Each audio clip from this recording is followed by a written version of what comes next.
Hello, welcome to Economics of Platforms seminar. Today we have exciting presentation by Jana Gieselmann and discussion by Yair Antler. Before we start, I want to remind that the talk will be recorded. So if you do not want to show up on the recording, then you may refrain from asking questions during the recording and turning off your camera. And then and wait until we are done recording. For the recording part, the speaker is going to have 40 minutes for the presentation. There will be 5 minutes for discussion from Yair, and then we're going to have 15 minutes for Q&A. So with that brief administrative announcements, I'm very excited to welcome Jana Gieselmann, who is an assistant professor at University of Edinburgh, who will be presenting a paper on mismatching, and this is especially exciting for me, but I think exciting for economics of platforms, because this is yet another paper that shows, not just yet another paper, but it adds to the body of our knowledge that more information could make the world a better place, but instead makes platforms richer. So take it away, Jana. The screen is yours. Great. Yeah, thank you so much. I'm very happy about the invitation. Yes, so I want to present my project called Mismatchmaker. And so let me just start away. I think you introduced me very well. So let me start with the motivation of this project, which is the rise of matching platforms. And so the idea is that by now, the majority of users go to online, they go to digital matchmakers to find suitable matches. And I typically want you to think about 3 potential applications. One application is very obvious, dating platforms, where potentially man and woman look for a suitable match. And the most popular ones here are Tinder, Bumble, OkCupid, and so on. You can also think about job search platforms where we have workers looking for future employers. And in that case, the most popular ones are indeed LinkedIn, Simply Hired, and Monster. You can also think about apartment rental, where basically you have a matching between landlords and future renters. But so what all of these platforms have in common is that now they all have access to detailed user data, right? And that means they can design their matching algorithms, or in other words, they can do much more than just randomly matching the users on the platform. So they can condition on user characteristics such as attractiveness or experience and so on. But so this is where actually incentives play a key role. And the incentives on these platforms and between users are often misaligned. And so the business models we observe often actually induce some kind of misalignment between this kind of profit maximizing incentive of platforms and users that want to find a suitable match. And so users typically join the platform, they sign up and they want to find a match. And because they pay to be matched by the platform, they usually want to find this match as quickly as possible.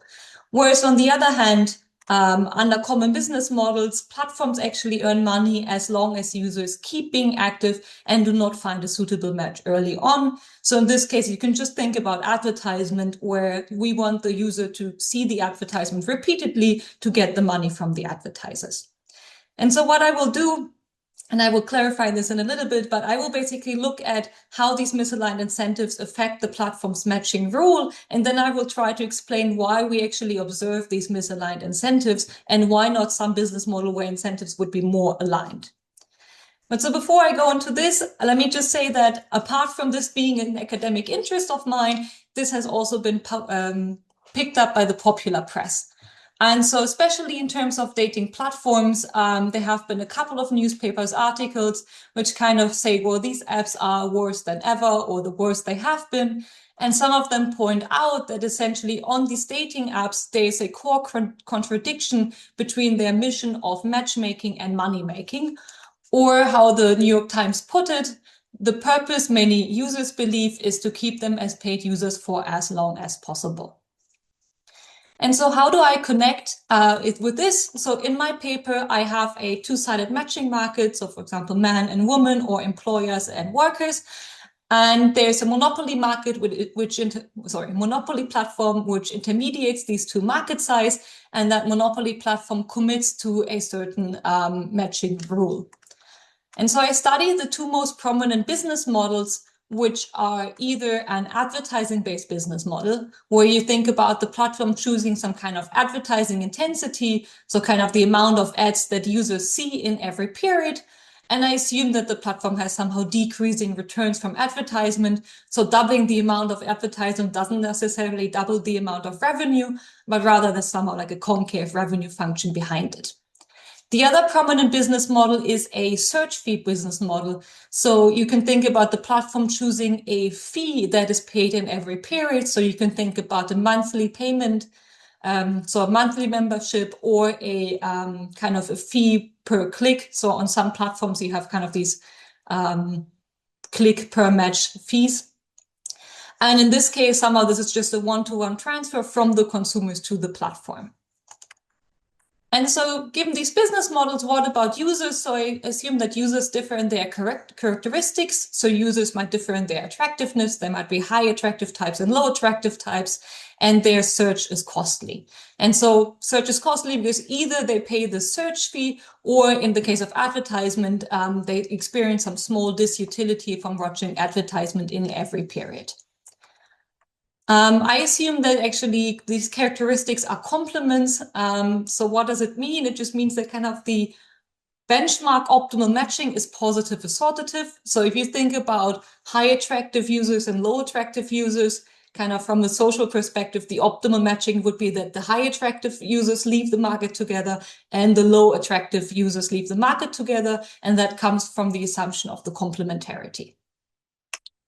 Additionally, I assume that the platform perfectly observes the user's types, so it actually knows the type of every user and the distribution. Each user will, in the baseline model, also know their own type, and then they will also, if they meet someone, they will also observe their partner's type. And so somehow... Jana, I have a clarifying question. You assume, it seems that you assume that the types are kind of objective and external. So there is no heterogeneity of preferences. It's not that my taste in partners or in job matching may be different than yours. Yeah, no. So basically, everyone has a preference for the highest type rather than the lowest type. Of course, that highest type might not accept you, but we have basically aligned preferences on both sides of the market. Okay. Thank you. Let me clarify and then say that this is somehow a way to make the benchmark as simple as possible. So we know what would be socially optimal, and we know when the platform deviates from this situation. Exactly. Also, basically, if I say the platform perfectly observes users' type, that's somehow also very reduced form of saying that the platform has access to lots of data, right? Rather than not having any access to data on users' types. And so the two questions that I will answer is that, so given a business model with misaligned incentives, how does the platform choose its matching rule, and how would that impact the speed and quality of matching? And then second, second would be, why does the platform actually rely on a business model that will induce these misaligned incentives? For example, these kind of advertising-based business models. Of course, these two answers are kind of intertwined, but I will just, for now, for the review, I will separate them, and then in the analysis, it will come together a little bit more. Okay, so let's start with the kind of overview of result when we kind of say we fix the business model exogenously to have these misaligned incentives. And then to answer, how does the platform choose the speed and quality of matching? To do this, first, let me state that a profit maximizing solution exists. It's not obvious right now why I need to show this, but it will be once I show you the model. But for now, you can trust me that basically a solution exists. But economically, how do we think about this? So think about the platforms, so fix the choice of advertisement or kind of low search fee, like a small monthly membership fee, or really just you can think about advertisement and there's a small amount of advertisement that users see in every period. Then if this is fixed, the profit maximizing matching rule that the platform chooses strategically lowers the quality of recommended matches. And there's two main insights. So one is that the platform does not recommend positive assortative matching, which would be the socially optimal thing to do. Because under positive assortative matching rules, every user only searches for exactly one period. And if I want them to see advertising over long periods of time, that's not the optimal thing I want to do. Also importantly, random matching here will be generically suboptimal. So if you see random matching as the benchmark where the platform has no data, that actually means that the platform benefits when it uses the big data and kind of conditions on the user's types and uses a matching rule that does so. But this in the end might be harmful to users. And I show that basically this matching rule can potentially create two economic inefficiencies. One is rather obvious. So basically the matching rule will kind of delay matching to raise payments, right? So if kind of there's a low amount of advertisement, I just want to delay matching as much as possible so that I can collect more and more payments from the users. But then on the other hand, there might be an additional under some frictions, I might actually want the users to leave in mismatched or inefficient pairs. So it might be that in the end, it's not the high types that leave the market together and the low types, but actually there might be a high and a low type leaving the market together, where with the delayed matching, it might be that I just delay these optimal matches, but I actually eventually get there. Okay, so this is the kind of result fixing the business models. And then how can I explain this kind of business models with misaligned incentives?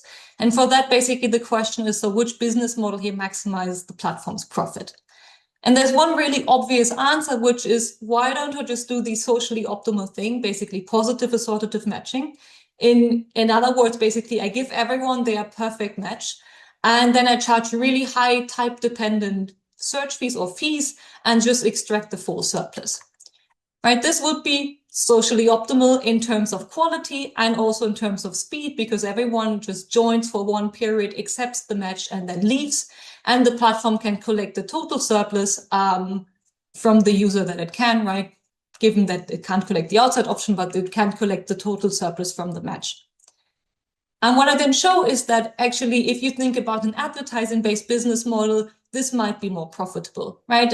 And especially if the return to showing advertisement is sufficiently large compared to the cost of users, these advertising-based business models might outperform this kind of fee-based business models, particularly because it might be that the user experiences €1 of disutility from watching advertisement, but instead the platform earns €2 from the advertisers instead, right? And so it's not a one-to-one transfer, but there might be some kind of additional benefit.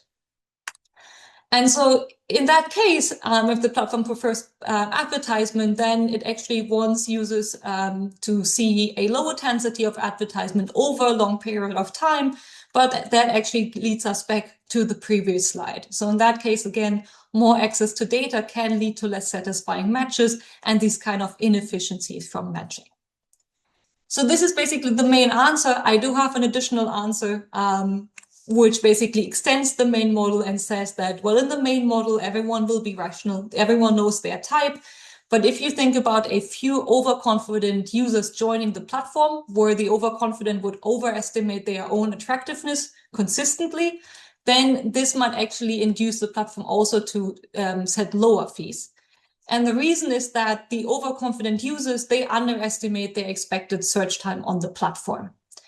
And more importantly, they would spend more ex post than anticipated ex ante. So I rather want to charge a lower search fee to induce search for more than one period, because then they will actually search longer than expected and I kind of collect more from them. Right, so these kind of overconfident users then kind of favor these lower search fees or some kind of also an advertising-based business model. And so both of these explanations would induce business models with, or our business model with misaligned incentives, and they can yield higher profits compared to the case where I have positive assortative matching and high type dependent fees. Okay. Let me quickly go over the literature and say, right, so there's basically 3 strands of literature that I connect to. One is, of course, matching theory. Matching theory can be very broadly categorized into centralized matching of a social planner designing a market, and matching with search frictions, where we think about decentralized markets where users meet at random, but there are some search frictions. And I differ by saying that while I explicitly focus on the incentives of a profit maximizing intermediary, which is mostly absent in that literature. But that, of course, connects me to the literature, also the reason why I'm here today, that connects me to the literature on online two-sided markets and platforms. Within that literature, there is a literature on matching, which mostly abstracts from the kind of search frictions. So there are some that show what kind of matching would be optimal, but there's no search in their models. There is, of course, a paper on mismatching consumers, for example, also by Hagyu and Julien, where these are basically one-sided search models where we also have kind of a delay until they find the product they want, but there's no mismatched outcomes because somehow they are just one-sided models. Also, they don't really include these advertising results that I do. And then lastly is, of course, a literature on dating and job search platforms and matching as well, where, of course, Hannah and Yair are present. And so mostly, if I understand your papers correctly, you assume random matching rules, where I also know that one of the Yair's ANTLAS assumes some kind of a truncated random matching rule. I try to focus on the design, on the explicit design of the matching rule, given the kind of assumptions that I will make on it under the given business model, so under this kind of advertising-based business model or this search fee. All right. One last literature would be the literature on advertising-based business models and overconfidence. Here, let me just say that I think we all would agree that advertising-based business models are quite common. And also, I want to highlight that overconfidence has been documented widely in job search and in dating. So there's many instances where people overestimate their attractiveness or actually overestimate their probability of finding a job. Of course, I only connected that literature by basically using the ideas and then studying their impact on the matching rule. Okay. All right. So I will just go and then talk about the model. And let me illustrate the very high-level basic setup before I go into more detail. So we have a matching platform, and that matching platform either sets the fee or the amount of advertisement to its users, and it also commits to this matching rule. And then users, of course, they pay directly or implicitly by either seeing the advertisement or paying the fee. Then the platform, of course, it chooses the matching rule, and so users differs in their type. So here I made them orange and green. And so the matching rule will stochastically match kind of the users on these two sides. Once users have been recommended a match, so I will try and use the language recommended for the recommendation, they can then decide whether to accept or reject this match at the same time. And then once they have accepted one, this would be basically the final match. Okay, but so let me get into more detail. And I actually look at this in a steady state setting. So I think about this single monopoly platform proposes matches to users in every period T. And so if you think about the timeline, right, so this is infinitely timed, but basically a snapshot would be that in a given period, users arrive on the platform. And these users could be old users that are still on the platform, or this could be new users that just joined the platform. And so every user at the beginning of the period decides whether to participate on the platform or not participate. So if they do not participate, they end up down here, which means that they become inactive and they exit the platform and then get their outside option. If they decide to participate, there's a probability delta with which they actually also become inactive and exit and only get their outside option. You can see this somehow as a way of discounting. So there's some kind of small inefficiency from matching. So Actually, we all would prefer the matches to happen rather earlier than later, because there's kind of this probability in every period that someone exits with probability delta.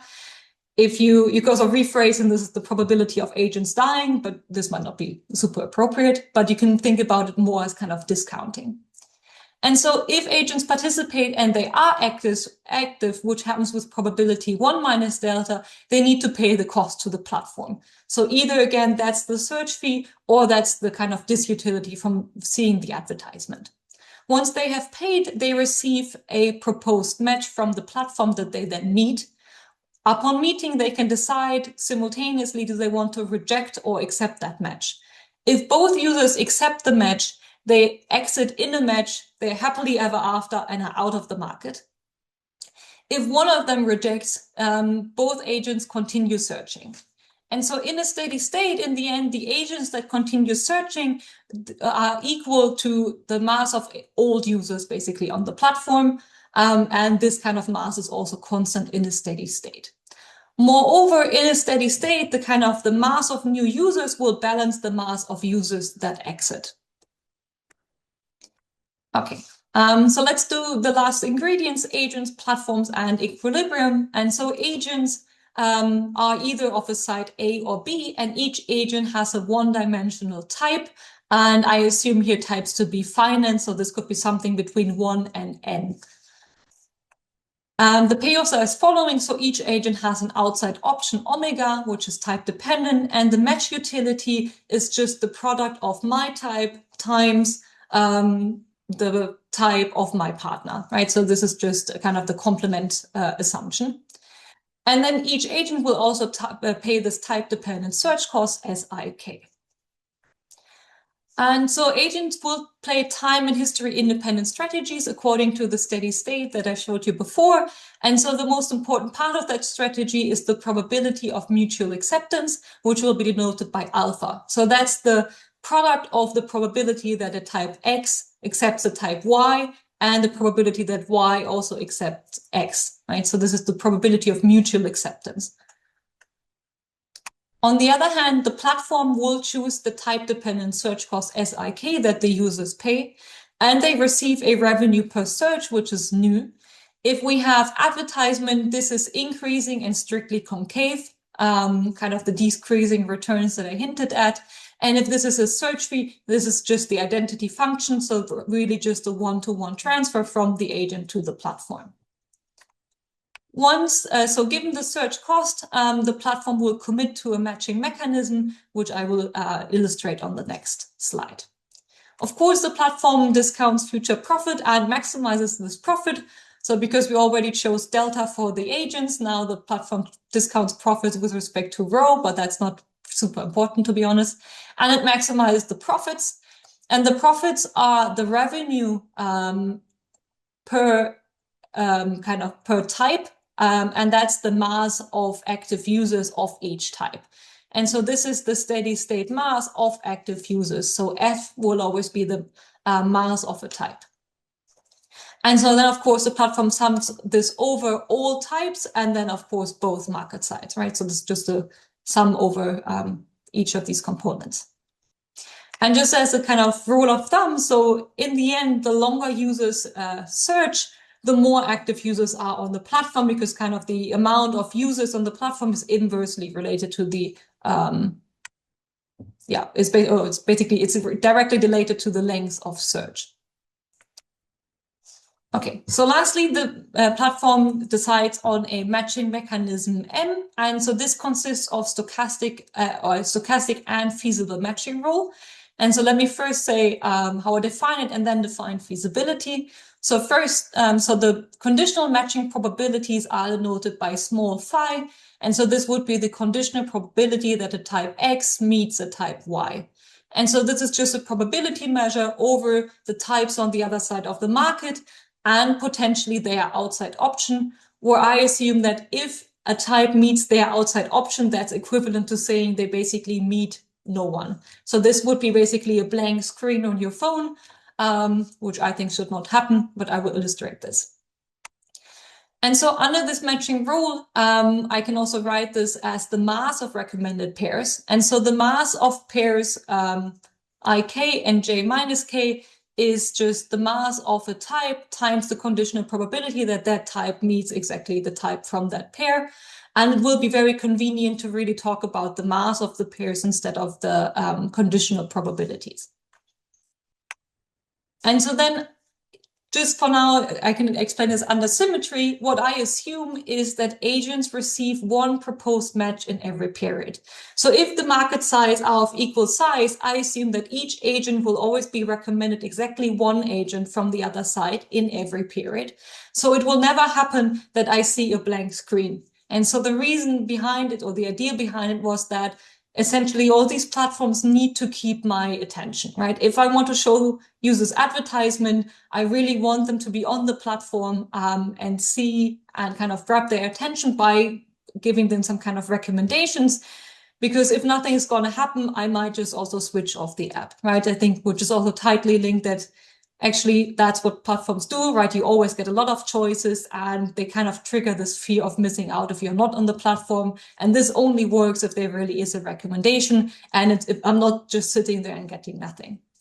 If, of course, there's different market sizes, then I assume basically on the short side, everyone must meet a recommended match. And the one on the long market side, well, they will sometimes meet their outside option because there's just not enough agents. But that's basically the assumption I do. Once we have this assumption, I can define feasibility, and feasibility just means that so the sum over the masses of all pairs of a certain type, this must add up to the mass of that type, right? So they should be in all pairs that type is present should be equal to the total mass of that type. And so I will focus on a steady state in the end where there will be an exogenous inflow of agents of each type, which will be denoted by beta. And of course, there will be also an endogenous outflow of agents, and this will be partially controlled by the platform. And so one, of course, source of outflow would be that agents decide not to participate. I show in the paper that the platform always wants all agents to participate. So I will just ignore this from now on. And so there's only then two sources of endogenous outflow. So either agents participate and then still become inactive with probability delta, or agents exit in a match. And this is, of course, controlled by the platform's matching rule. And then in a steady state, the outflow from this population of unmatched agents should be equal to the corresponding inflow for every type. And if we can write this down, and so a steady state in the end is a tuple of steady state masses for each type and the kind of mutual acceptance probabilities, so that for each type we have the inflow of or the mass of the inflow being equal to the mass of agents times the probability that they become inactive, or if they are inactive, this is the probability of leaving in a match. So that's the conditional probability that they meet someone that they then mutually accept. With a steady state, I can then define an equilibrium. So, and I say a steady state is an equilibrium whenever agents correctly anticipate other agent strategies. They will accept a match if the utility from the match is higher than the payoff from continuing to search. And they will also participate if participating yields a higher payoff than their outside option. Okay. So let me now go into the analysis. And so what is the optimal matching rule? And so I basically think about this in multiple steps. So first, you want to fix the search costs which are designed by the platform. Then you will notice that, well, the matching rule will actually affect the mutual acceptance probabilities of agents. So if you have high types meet high types with probability 99, they will most likely reject the low type with that 1% probability that they meet them. If you reverse this, they will most likely accept the low types, kind of depending on the search cost. But kind of the matching rule crucially affects who is accepted and who not. So what I do is I proceed in two steps. I first fix the kind of set of matrices of mutual acceptance probabilities, and then find the optimal matching rule that implements all of them, or each of them. And then given this step, I find the optimal matrix of mutual acceptance probabilities that maximizes the profit. And given that step, we can then maximize the search cost over the set of profit levels from these two steps. Okay, so how do these look like? So with two types, we basically have a two matrix, and then on the diagonal, we have the kind of mutual acceptance probability of these positive assortative matches. So we have the high type and the low type acceptances. And off the diagonal, we have the acceptances of the kind of mismatches. So when a high and a low type would end up together. And with two types, there's only three kind of matrices that I can implement. So either we have positive assortative acceptance, so high accept high, low accept low, but high rejects the low. We can have weakly positive acceptance, where the high also accepts the low with positive probability. And for some reason, depending on the matching rule, it might also be that the high accepts the low, and then the low actually finds it optimal to reject the low. In this case, we have somehow non-assortative acceptance. And so now fixing one of them at a time, one of these matrices, the platform then solves its profit maximization problem with respect to the conditional matching rule. And it needs to take care of the feasibility constraints of the matching rule, the participation and incentive constraints. And so the incentive constraints are those constraints which actually implement the mutual acceptance probability that I fixed, and the steady state constraints. Because this is really rather nonlinear and not so easy to see whether this has a solution. This is why I basically prove that I can reformulate this into a linear programming problem.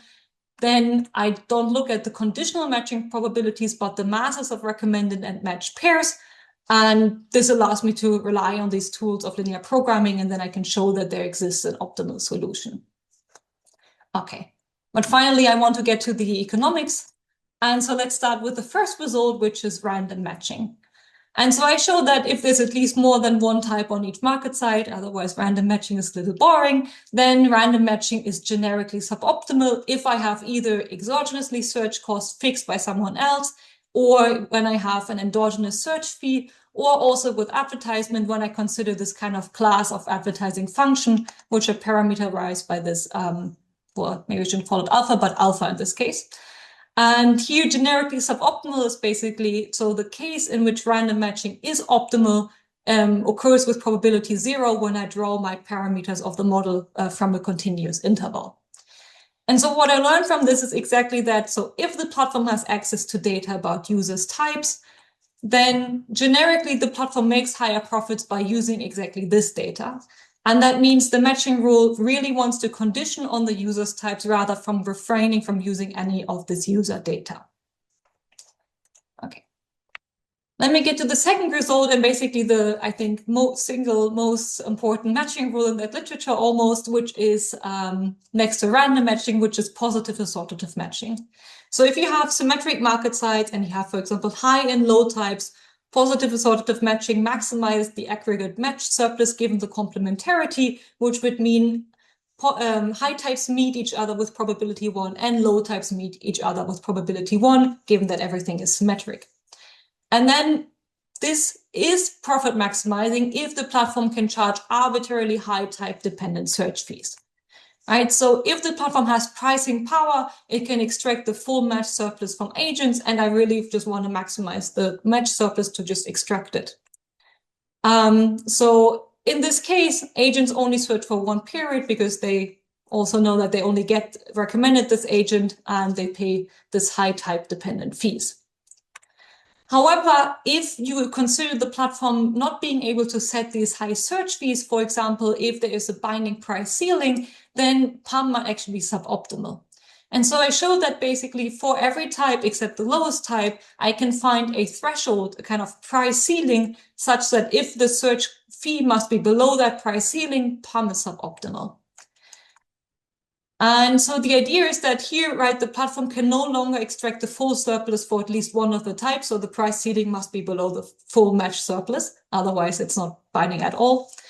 And instead, the platform wants to deviate to a matching rule under which this type actually meets the lowest type on the platform with a mass at least or larger or equal than some epsilon. And so this is some of the first kind of insight is that I already want to mismatch, right? So if somehow there's a price ceiling, I want some type to meet the lowest type instead. And so I have some kind of recommended mismatches, which then prolong the time on the platform. Right, of course, I need to amend the matching rule for the lowest type and exactly that time, and I also need to lower the fee for the lowest type, but I can show that basically there are these thresholds where PAM is suboptimal. What was the idea behind this is that I think so the fees on in-app purchases on the App Store are mostly capped, for example, at around $1,000. If you now actually think about the value of a match to a person on a dating app, it's probably more than 20 times the amount. So traditional matchmakers actually charge more like 20,000. So it might be binding. Also, I think people are really, really reluctant to spend high amounts of money on in-app purchases, right? And that's why more of these monthly memberships cost $10 instead of 1,000. But these would probably be, these would be much lower than the actual match surplus.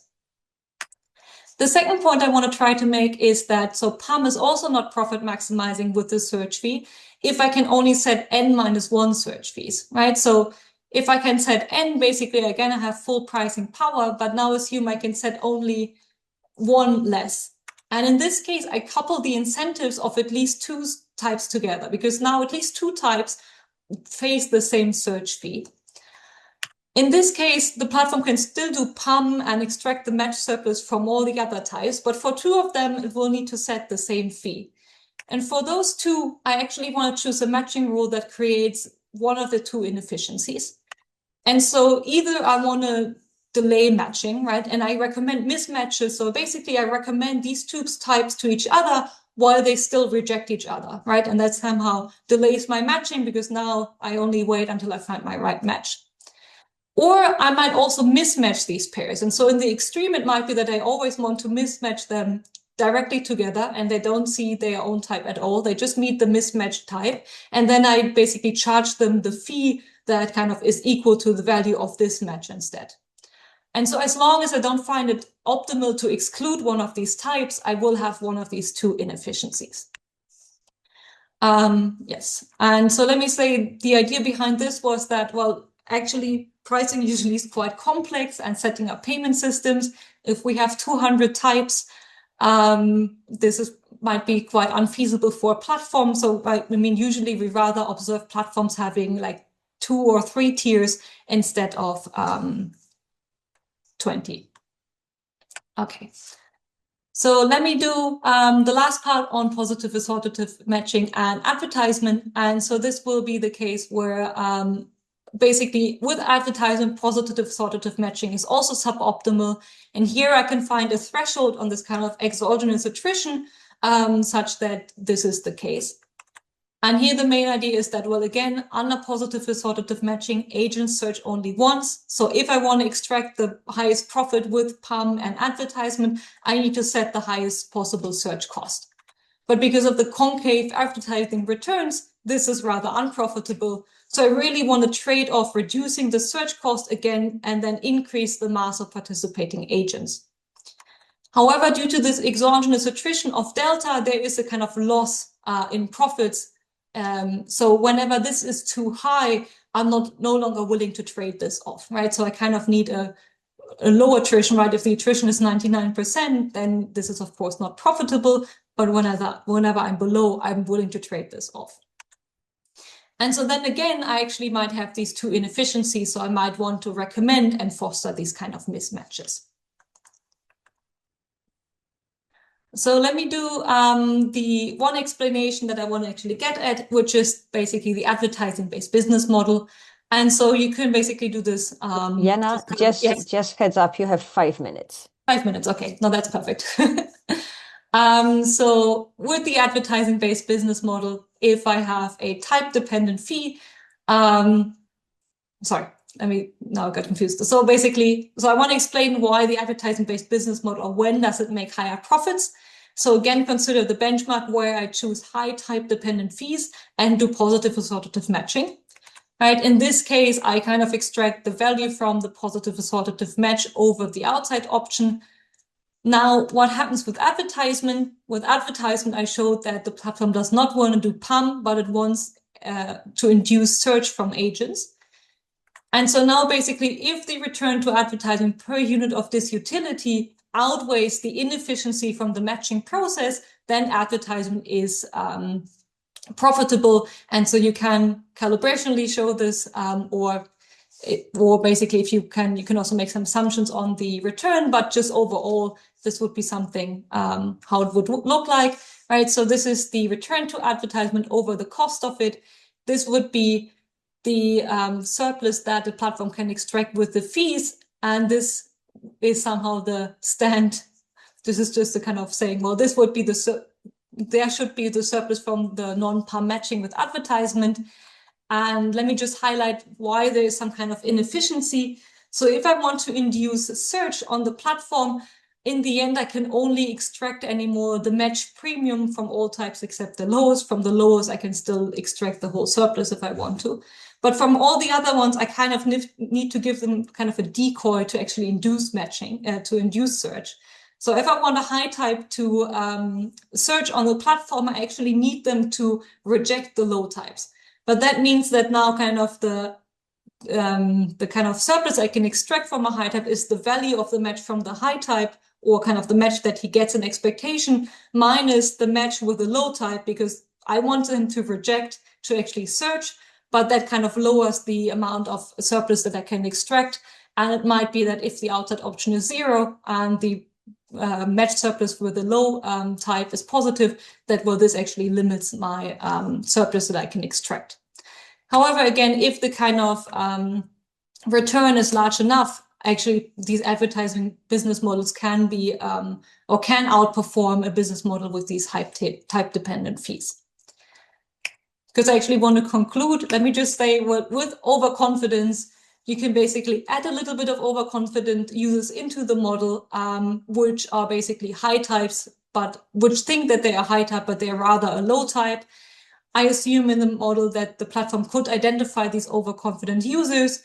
And then if there are enough overconfident users on the platform, I actually want to reduce the high type search fee so that also the overconfident users find it profitable to search, because then I have exactly what I hinted at before, because they underestimate their search time due to this kind of dynamic inconsistently behavior, they will overpay. More importantly, overconfident users will actually reject low types because they think they are great, but the high types will reject the overconfident because they actually know that they're a low type. So overconfidence will just spiral and search for a very, very long time.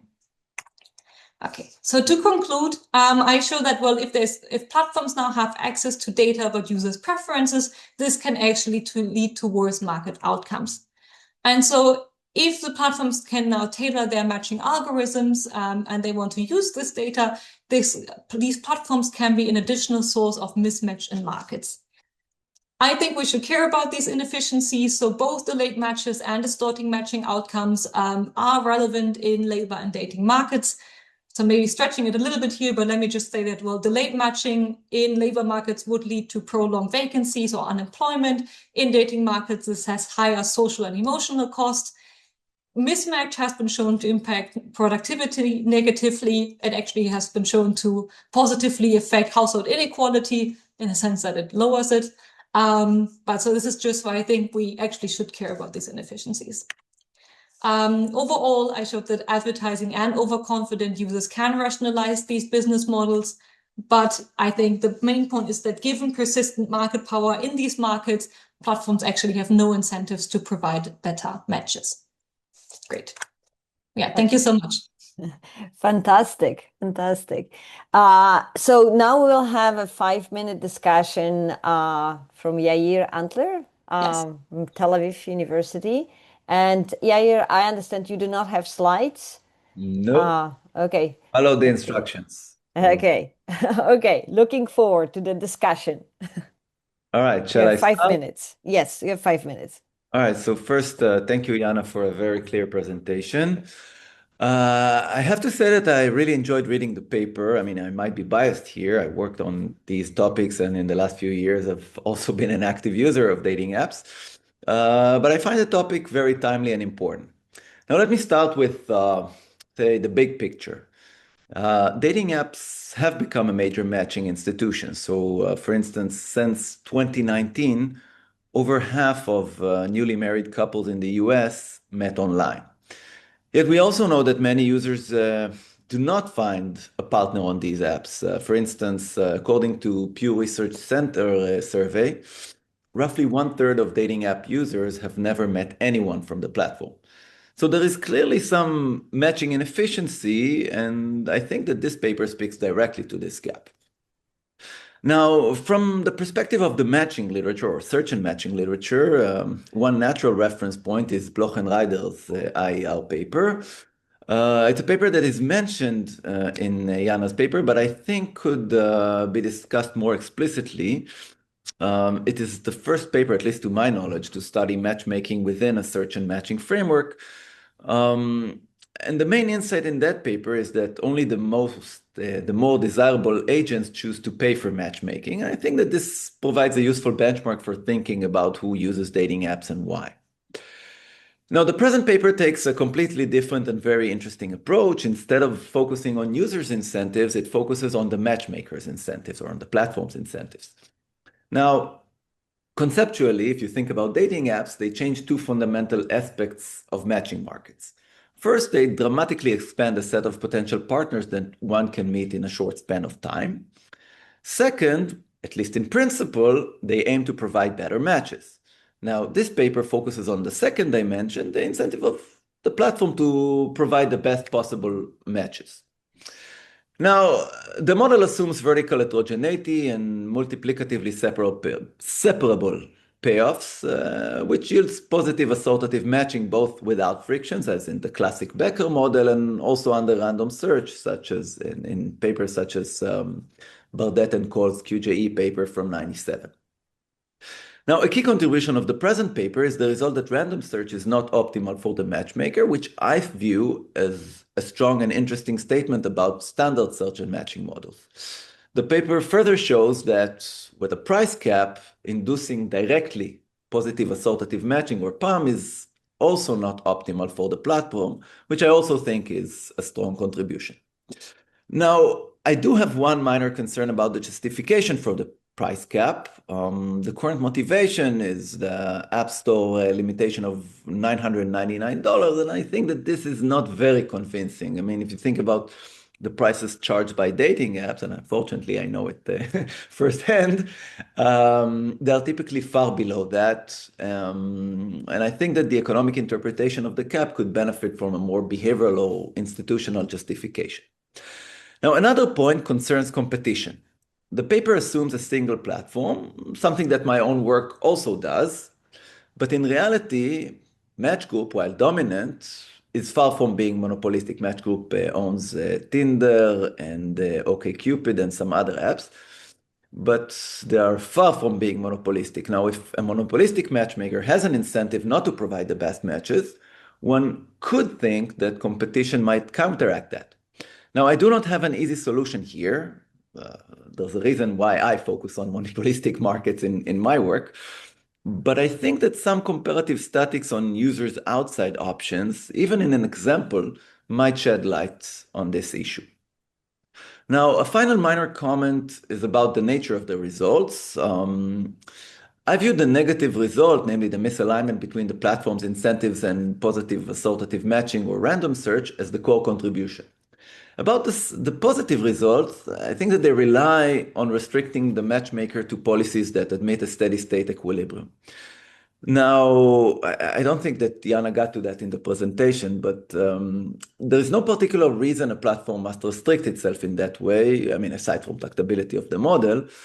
And I think that acknowledging this more explicitly would strengthen the paper. As an aside, there's a paper by Scheimer and Smith, I think it's 2001, in which they show that stationary policies are not necessarily optimal. Let me end with a, say, broader thought. I think that much of the literature, including this paper, places heavy emphasis on positive associative matching. This is not a critique of the present paper, but the whole literature, in a sense. I think that positive associative matching could be a problem, even with this payoff structure in which it is technically socially optimal. If you think about it from a social planner's perspective, and you think about inequality aversion, then there are some issues with positive assortative matching. That's it. And I'll say again that overall, I very much enjoyed reading the paper. I think it's well written, and I think it tackles a relevant question, provides clear results, and opens several promising avenues for future research. So again, thanks you, Jana, for a great presentation and a very nice paper.